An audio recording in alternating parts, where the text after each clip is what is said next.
Hi friends, இன்னைக்கு தமிழில் புணர்ச்சி பற்றி பார்ப்போம். புணர்ச்சி அப்படின்னா என்னென்னா, இரு மொழிகளுக்கு இடையே நிகழ்வது தான் புணர்ச்சி அப்படின்னு சொல்லுவாங்க. ஆக்சுவலாக என்னென்னா, நிலைமொழி வருமொழின்னு சொல்லிட்டு ஒரு 2 கான்செப்ட் இருக்குது. அப்படின்னா என்னென்னா, இப்போ பாருங்களேன், இப்போ தமிழன்னை அப்படின்னு சொல்லிட்டு ஒரு லெட்டர் இருக்குது. இங்கே பாருங்கள், தமிழன்னை. இதை நம்ம பிரித்து எழுதும் போது எப்படி பிரித்து எழுதுவோம்? தமிழ் கூட்டல் அன்னை அப்படின்னு தான் நம்ம பிரித்து எழுதுவோம். இதில் வந்து இந்த தமிழ்ன்றது வந்து நிலைமொழியும், அன்னை பின்னாடி வருதா இது வந்து வருமொழி அப்படின்னு சொல்லுவோம். இது ரெண்டுக்கும் ஊடால ஏதாவது வித்தியாசமாக நடந்தால் அதுதான் புணர்ச்சின்வோம். இது ரெண்டுக்கும் ஊடால என்ன நடந்திருக்கு? இந்த ஆன்ற வார்த்தை போயிட்டு தமிழ் அன்னைன்னு ஆயிருக்கு. இதை பற்றி படிக்கிறது, இது எப்படி போச்சு, இது எப்படி சேர்ந்துச்சுன்றதை பற்றி படிக்கிறது தான் என்னன்னா நம்ம புணர்ச்சி அப்படின்னு சொல்லுவோம்.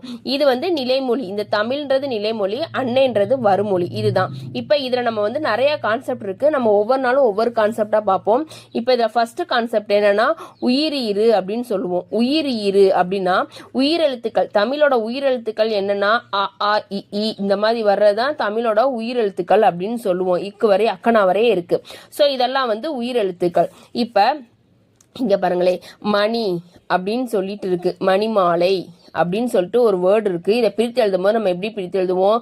மணி கூட்டல் மாலை அப்படின்னு நம்ம பிரித்து எழுதுவோம். இப்படிதான் நம்ம இதை பிரித்து எழுதுவோம். இது என்ன ஈறு அப்படின்னு நமக்கு தெரியுதுன்னா நிலைமொழியின் இறுதி எழுத்தை பார்க்கணும். உயிரீறு அப்படின்னா என்னன்னா நிலைமொழியின் இறுதி எழுத்தான இந்த நீயை பிரித்தா எப்படி பிரிப்போம்? இன்னு கூட்டல் ஈ அப்படின்னு பிரிப்போம். இந்த ஈன்றது என்னது? உயிர் எழுத்து. ஸோ இந்த நிலைமொழியின் இறுதி எழுத்து உயிரெழுத்தாக இருந்தால் அதை உயிரீறு அப்படின்னு சொல்லுவோம். இதே வந்து மெய்யீறு அப்படின்னு சொல்லிட்டு ஒரு கான்செப்ட் இருக்கு. அதுக்கு எக்ஸாம்பிள் பாருங்க. இப்ப பொன் வண்டு அப்படின்னு இருக்குன்னு வச்சுக்கோங்க. பொன் வண்டு இதை பிரித்து எழுதுனா எப்படி பிரித்து எழுதுவீங்க? பொன் கூட்டல் வண்டு அப்படின்னு பிரித்து எழுதுவீங்க.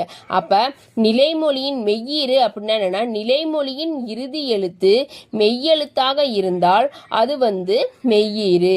இந்த 2 கான்செப்டை இன்னைக்கு பார்ப்போம். இதை ஃபர்ஸ்ட் புரிஞ்சுக்கோங்க. புணர்ச்சியில நிலைமொழி வருமொழின்னு இருக்கு. நிலைமொழி வருமொழினா முதல்ல இருக்கிறது நிலைமொழி, பின்னாடி வர்றது வருமொழி. உயிரீறுன்றது பிரித்து எழுதும் போது நிலைமொழியின் இறுதி எழுத்து உயிரெழுத்தாக இருந்தால் உயிர் நிலைமொழியின் இறுதி எழுத்து மெய்யெழுத்தாக இருந்தால் மெய்யெழுத்து. Thank you.